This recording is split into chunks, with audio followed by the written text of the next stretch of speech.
바이블 1311 마크 14. 오늘은 마가복음 14장을 묵상해 보도록 하겠습니다. 마가복음 14장에서는 소위 말하는 이제 다락방 강화, 그게 이제 요한복음에서 13장에서 18장까지 다락방에서 예수님이 쭉 얘기하는 그런 모습이 기록이 되어 있는데, 마태, 마가, 누가 공관복음에서는 예수님이 6월절 만찬을 하신 이후에 어떤 일이 벌어지는지를 베드로가 이제 부인하기까지를 쭉 기록을 하고 있습니다. 1절부터 9절까지가 옥합을 깨뜨린 마리아, 예수님의 그 죽음을 죽고 부활할 것을 믿었던 마리아가 옥합을 깨뜨려서 예수님의 장사를 준비하는 그러한 내용이 기록이 되어 있고, 10절부터 25절까지는 제자들과 유월절 마지막 식사를 하는 내용이 기록이 되어 있습니다. 물론 이제 유월절 그 식사를 하는데, 요한복음 예수님이 십자가 유월절 식사를 하는 그 내용이 요한복음에서는 이제 유월절 전에 십자가에 못 박히신 것으로 나오고, 공관복음에서는 유월절 이후에 만찬을 하고 나서 십자가에 못 박힌 것으로 나오기 때문에, 저도 그런가 해가지고 요한복음에 가서 이렇게 쭉 다시 한번 이렇게 읽어보니까 정말 그렇게 되어 있다는 걸 알게 됐습니다. 저도 성경에 대해서 너무 무식하다는 생각을 이 사복음서를 읽으면서 계속 생각하게 되는데, 그게 이제 요한복음 19장 14절에 보시면은 이날은 유월절의 예비일이요 때는 제6시라, 그런 유월절 예비일이라는 그러한 말이 유월절 전에, 그리고 요한복음 19장 31절에도 이날은 예비일이라 그런 구절이 있는데, 공관복음에서는 유월절 만찬을 다 하고 감람산에서 기도를 하시고 그 이후에 예수님께서 십자가에 못 박히는 내용이 나오기 때문에, 여기 이제 6월절 날짜 불일치 하는 걸로 제가 자료를 하나 여기 가져왔는데, 여기 보시면은 이제 공관복음서에서는 6월절 후에 십자가에 못 박혔음을 암시를 하고 있지만, 요한복음은 6월절 식사 이전에 예수님께서 십자가에 못 박혔음을 시사한다. 그래서 일부 학자들은 공관복음서가 6월절과 유사한 식사 또는 준 6월절이었다. 그래서 이 예수님이 6월절 그 식사 전에 십자가에 못 박히신 거 아닌가, 그런 주장을 하고, 다른 학자들은 다른 달력을 사용해가지고 그렇게 됐다. 실제로 이제 이 최후의 만찬이 수요일이나 화요일에 실제 6월절 식사로 이루어졌을 가능성을 얘기를 하고, 금요일 십자가 처형 전에 재판을 위한 더 많은 시간을 또 얘기를 하기도. 근데 이제 널리 받아들여지는 그 견해는 요한복음이 6월절이라는 단어를 6월절 축제, 무교절, 이 더 넓은 의미로 사용을 했기 때문에 그 6월절 이전에 십자가에 못 박히시는 걸로 그렇게 기록한 것이 아닌가. 저도 깊이는 잘 모르겠지만, 하여튼 이 내용들을 보시면은 6월절 축제에 대해서, 무교절에 대해서, 이 6월절 준비일 이런 거에 대해서 좀 이렇게 생각해 봐야 되는 그런 상황들이 여기에서 있다는 것을 알 수가 있습니다. 근데 어떻게 얘기를 하든 예수님께서 6월절 이전에 돌아가셨냐, 6월절 이후에 돌아가셨냐, 그 문제보다는 십자가에 돌아가셨다는 그것이 핵심이 아닌가. 그리고 부활을 하셨다는 것, 예수님의 이제 죽음과 부활을 복음서에서 그것을 말하기 위해서 기록을 했지만, 앞에서도 많이 보셨지만 그 일치나 바라보는 시각은 다르지만, 우리를 위해서, 나를 위해서 예수님이 죽고 부활하셨다는 그러한 그 메시지를 우리에게 주기 위해서, 그것을 믿는 자 누구에게나 그 복음 안에서 다시 살 수 있다는 것을, 그 소망을 산 소망의 모범이 되신다는 그 사실을 이 핵심이 아닌가 그런 생각이 들고 있습니다. 그래서 6월절 마지막 식사를 하시고 26절부터 31절까지는 감람산으로 기도하시러 가셨는데 그 감람산에서 너희가 다 나를 버리리라. 한 사람도 빠짐없이 베드로뿐만 아니고 예수님을 팔았던 가룟 유다뿐만 아니라 모든 제자들이 다 너희가 나를 버릴 것이다. 그런 내용을 기록하고 있고, 그리고 예수님은 홀로 가셔서 고뇌와 번민을 하시면서 기도하시는 마가복음에서는 그렇게 기록하지 않지만 누가복음에 가면 이제 땀방울이 핏방울이 되었다고, 그 고뇌가 어느 정도 심각한지 그런 내용을 예수님은 다른 복음서, 어떤 복음서에 의하면 뭐 12형 더 되는 천사를 보낼 줄 모르느냐 하면서 그렇게 아주 자신감 넘치는 기록을 하고 있지만 이 실제로 예수님의 고뇌와 번민이 어느 정도 했는지, 신이 이렇게 왜 고민과 번민을 하냐 그렇게 생각하지 할 수 있겠지만, 예수님께서 이런 길을 갈 수밖에 없었던 것은 모든 인간들을 구원하시기 위해서 자신이 가장 그 밑바닥에서 고뇌와 번민과 죽음을 맛볼 수밖에 없는, 심지어는 하나님으로부터 버림을 받으시면서까지 완전한 인간으로서 죽음을 맞이하셨다. 그런 것을 이렇게 생각해 볼 수 있을 것 같습니다. 그래서 가룟 유다는 배반을 했지만 예수님은 그것을 알면서, 가룟 유다가 팔아서 예수님이 돌아가셨다. 유대인들이 막 이렇게 십자가 재판하는데 죽여라고 해서 돌아가셨다. 그래서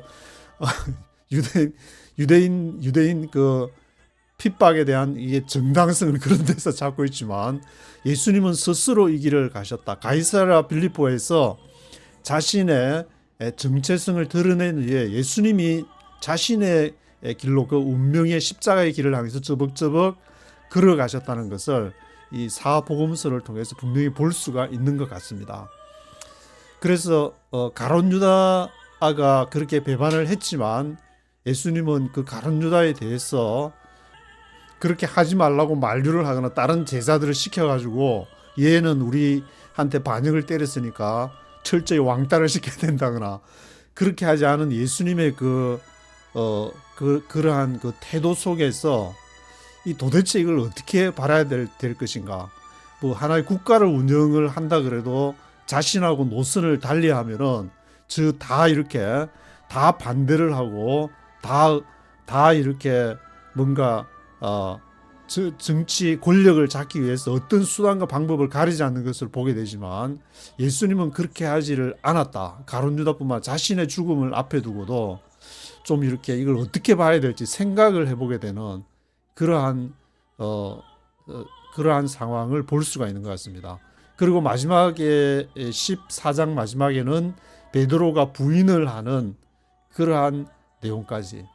이 베드로가 부인을 하는 것은 예수님 자기가 살기 위해서 그런 부인을 한다고 볼 수도 있겠지만, 그렇지만 다시 한번 생각해 보면은 베드로가 이렇게 할 수밖에 없는 것은 자신이 알고 있었던 예수의 전혀 다른 모습과 다른 모습으로 가고 있기 때문에, 나는 저런 사람으로 알았던 예수가 난 저런 사람 몰라, 나는 저런 사람하고 같이 갈 수 없어, 한때 그런 생각에서 예수님을 부인하지 않았을까, 그렇게도 생각해 볼 수 있을 것 같습니다.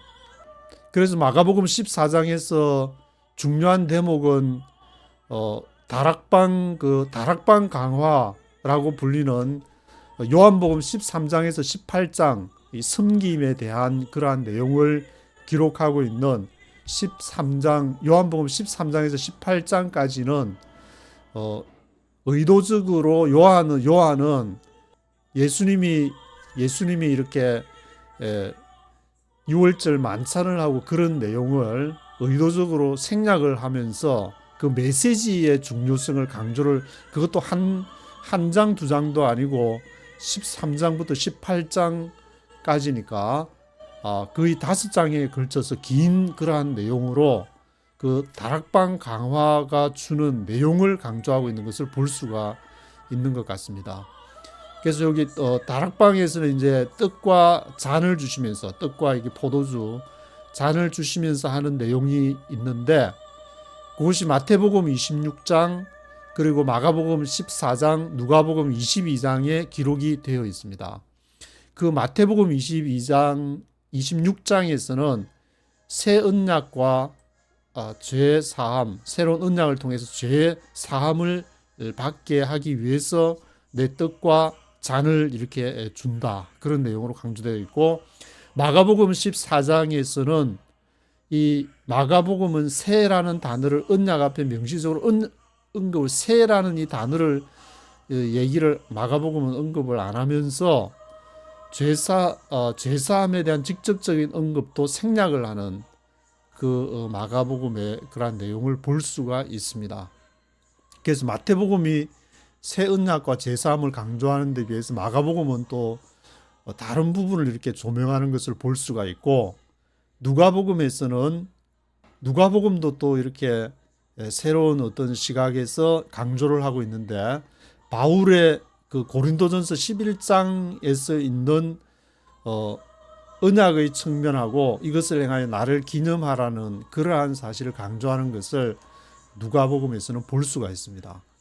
그래서 예수님의 죽음과 부활은 똑같지만 이 죽음과 부활이라는 것이 사람들 각자도 그러한 나타나는 모양이나 형태가 다르듯이 우리의 삶 속에서 새로운 모습으로 나타나고, 그것이 교회에서, 단체에서도, 또 이번 한 국가나 제국에서도 죽음과 부활이라는 그런 것을 볼 수가 있는데, 지금 우리가 지금 그 과정을 목도하고 있는 미국과 중국, 대한민국, 그런 상황을 보게 되면은 이 대한민국을 보고 있으면은 저도 늘 관심을 이제 가지면서 쭉 지켜보면은 그것이 바로 이 예수님의 죽음과 부활을 통해서 바라봐야만 하는 그러한 사건이 아닌가. 미국도 물론 마찬가지겠지만, 그래서 지금 한반도에서 일어나고 있는 일들은, 저는 이제 60년대에 태어나가지고 조국의 근대화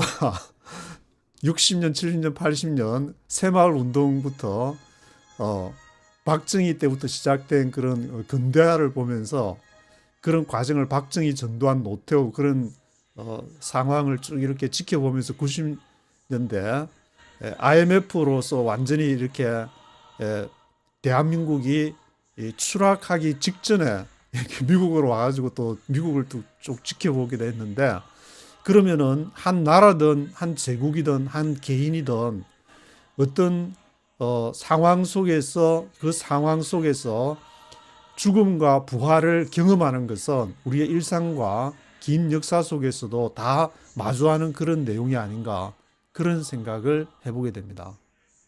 그래서 지금 이렇게 대한민국을 보게 되면은 앞으로 어떻게 될까, 뭐 그런 여러 가지 생각도 하게 되고, 저는 이제 다시 한번 대한민국이 흔히 말하는 이제 한강의 기적을 다시 한번 하기 위해서는 다시 한번 죽고 화려하게 부활하는, 일본이나 독일처럼 이제 그 불사조라 그런데 전쟁에서 그 그리스 로마 뭐 신화에서 500년이 지나면 불에 타서 없어지만 거기에서 새로운 또 알을 깨고 나오는 불사조라는 그런 새가 있다 그러는데, 대한민국이 다시 불사조처럼 다시 한번 일어나기 위해서는 김태유 교수가 말하는 그러한 내용과, 그리고 또 HBM 반도체를 통해서 삼성이나 SK 하이닉스를 통해서 그러한 일이 일어나지 않을까.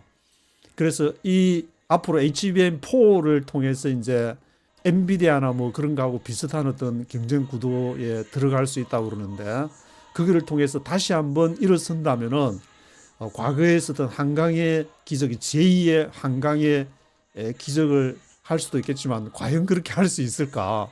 저는 조금 회의적인 눈으로 지금 한반도의 그러한 상황을 바라보고 있지만, 그렇지만 그거는 누구도 알 수 없기 때문에 그러한 그 상황이 어느 정도 방향이 잡혀지면 저도 거기에서 제 행동의 어떤 반경을 정해야 되지 않을까, 그렇게 지금 생각하고 있습니다. 그래서 지금 한반도 프로젝트 1260 164일째를 지나고 있는데 하루하루 유튜브와 뉴스를 통해서 한반도가 어디로 갈지, 과연 하나님의 나라를 감당할지, 그 역할은 어느 정도를 해야 될지 가늠할 수 있는, 그게 이제 어떤 경제적인 여력이나 어떤 힘이 어떤 있어야, 인공지능 그 시대에서 그것을 주도할 수 있는 기술이나 힘이 있어야 되기 때문에 그것을 포지션을 어디까지 가져갈 것이냐, 거기에 따라서 저도 이제 그 행동 반경을 정해야 되지 않을까, 그것을 기도하면서 지금까지 기다렸는데, 앞으로도 기회를 주시면은 같이 갈 수 있는 거를 주의 깊게 지금 보고 있다는 것을 고국에 계신 여러분들께 알려드리면, 여기 기록에 남으니까 이렇게 알려드리면서 또 기대 반, 우려 반, 뭐 그런 식의 어떤 마음을 이렇게 가져봅니다.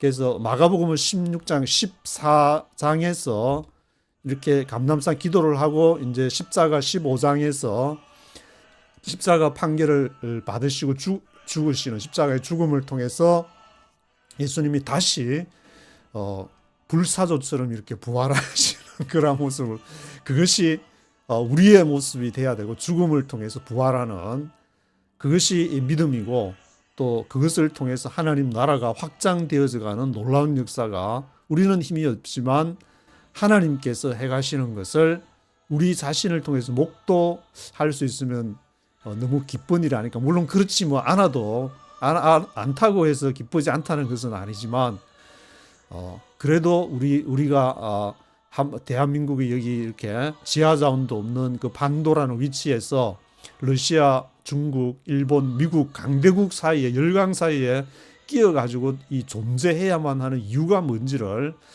깨닫게 되면 얼마나 좋을까, 그런 생각을 해보게 됩니다.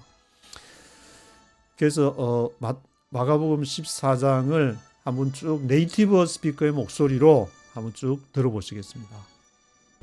Chapter 14. Now the Passover and the feast of unleavened bread were only 2 days away, and the chief priests and the teachers of the law were looking for some sly way to arrest Jesus and kill him, but not during the feast, they said, or the people may riot. While he was in Bethany, reclining at the table in the home of a man known as Simon the leper, a woman came with an alabaster jar of very expensive perfume made of pure nard. She broke the jar and poured the perfume on his head. Some of those present were saying indignantly to one another, "Why this waste of perfume? It could have been sold for more than a year's wages and the money given to the poor." And they rebuked her harshly. "Leave her alone," said Jesus. "Why are you bothering her? She has done a beautiful thing to me. The poor you will always have with you, and you can help them any time you want, but you will not always have me. She did what she could. She poured perfume on my body beforehand to prepare for my burial. I tell you the truth, wherever the gospel is preached throughout the world, what she has done will also be told in memory of her." Then Judas Iscariot, one of the 12, went to the chief priests who betrayed Jesus to them. They were delighted to hear this and promised to give him money.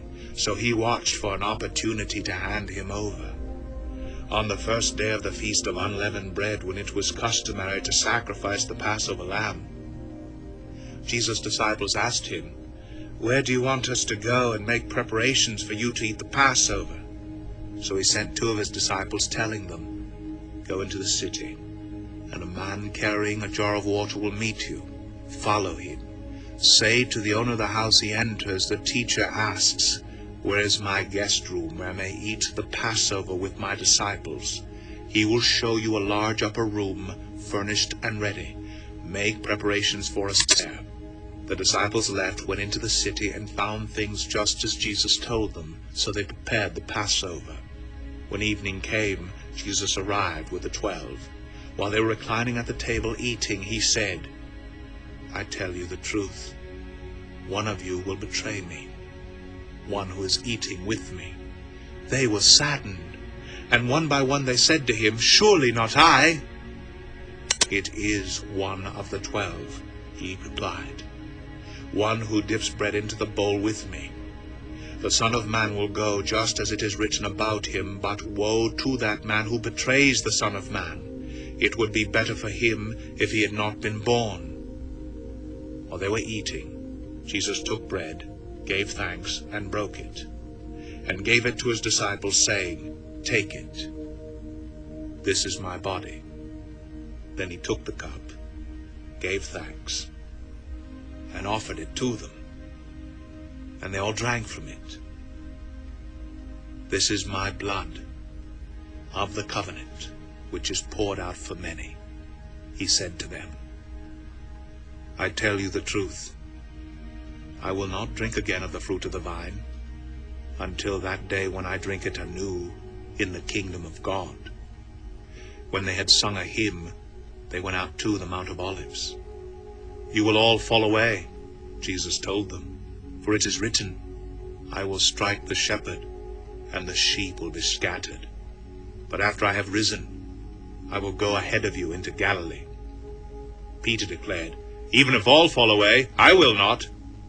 "I tell you the truth," Jesus answered, "today, yes, tonight, before the rooster crows twice, you yourself will disown me 3 times. But Peter insisted emphatically, "Even if I have to die with you, I will never disown you." And all the others said the same. They went to a place called Gethsemane, and Jesus said to his disciples, "Sit here while I pray." He took Peter, James, and John along with him, and he began to be deeply distressed and troubled. "My soul is overwhelmed with sorrow to the point of death," he said to them. "Stay here and keep watch." Going a little farther, he fell to the ground and prayed that if possible the hour might pass from him. "Abba, Father," he said, "everything is possible for you. Take this cup from me. Yet not what I will, but what you will." Then he returned to his disciples and found them sleeping. "Simon," he said to Peter, "are you asleep? Could you not keep watch for 1 hour? Watch and pray so that you will not fall into temptation. The spirit is willing, but the body is weak." Once more he went away and prayed the same thing. When he came back, he again found them sleeping because their eyes were heavy. They did not know what to say to him. Returning the 3rd time, he said to them, "Are you still sleeping and resting? Enough. The hour has come. Look, the Son of Man is betrayed into the hands of sinners. Rise, let us go. Here comes my betrayer." Just as he was speaking, Judas, one of the 12, appeared. With him was a crowd armed with swords and clubs sent from the chief priests, the teachers of the law, and the elders. Now the betrayer had arranged a signal with them. "The one I kiss is the man. Arrest him and lead him away under guard." Going at once to Jesus, Judas said, "Rabbi," and kissed him. The men seized Jesus and arrested him. Then one of those standing near drew his sword and struck the servant of the high priest, cutting off his ear. "Am I leading a rebellion," said Jesus, "that you have come out with swords and clubs to capture me? Every day I was with you teaching in the temple court, and you did not arrest me. But the scriptures must be fulfilled." Then everyone deserted him and fled. A young man wearing nothing but a linen garment was following Jesus. When they seized him, he fled naked, leaving his garment behind. They took Jesus to the high priest, and all the chief priests, elders, and teachers of the law came together. Peter followed him at a distance right into the courtyard of the high priest. There he sat with the guards and warmed himself at the fire. The chief priests and the whole Sanhedrin were looking for evidence against Jesus so that they could put him to death, but they did not find any. Many testified falsely against him, but their statements did not agree. Then some stood up and gave this false testimony against him. We heard him say, I will destroy this man-made temple, and in 3 days will build another not made by man. Yet even then their testimony did not agree. Then the high priest stood up before them and asked Jesus, Are you not going to answer? What is this testimony that these men are bringing against you? But Jesus remained silent and gave no answer. Again the high priest asked him, Are you the Christ, the Son of the Blessed One? I am, said Jesus. And you will see the Son of Man sitting at the right hand of the Mighty One, and coming on the clouds of heaven. The high priest tore his clothes. Why do we need any more witnesses? He asked. You've heard the blasphemy. What do you think? They all condemned him as worthy of death. Then some began to spit at him. They blindfolded him, struck him with their fists, and said, Prophesy! And the guards took him and beat him. While Peter was below in the courtyard, one of the servant girls of the high priest came by. When she saw Peter warming himself, she looked closely at him. You also were with that Nazarene, Jesus, she said. But he denied it. I don't know or understand what you're talking about, he said, and went out into the entryway. When the servant girl saw him there, she said again to those standing round, This fellow is one of them. Again he denied it. After a little while, those standing near said to Peter, Surely you are one of them, for you're a Galilean. He began to call down curses on himself and swore to them, I don't know this man you're talking about. Immediately the rooster crowed the second time. Then Peter remembered the word Jesus had spoken to him. Before the rooster crows twice, you will disown me 3 times. And he broke down and wept.